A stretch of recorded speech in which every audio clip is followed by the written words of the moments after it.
அந்த வாக்குரிமையின் மீது எழுப்பப்படும் அற்புதமான மாளிகைதான் நல்ல அரசு. அந்த அரசு நடத்தும் ஆட்சிதான் மக்களாட்சி.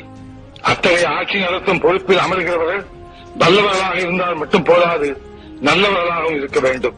நயம் மிக்கவர்களாக இருந்தால் மட்டும் போதாது, நாணயம் மிக்கவர்களாக இருக்க வேண்டும். நெஞ்சுரம் கொண்டவர்களாக இருந்தால் மட்டும் போதாது, அன்புள்ளம் கொண்டவர்களாகவும் இருக்க வேண்டும். மக்கள் மீது அதிகாரம் செலுத்துபவர்களாக மட்டும் அமையக்கூடாது, ஆதரவு காட்டுபவர்களாகவும் விளங்க வேண்டும்.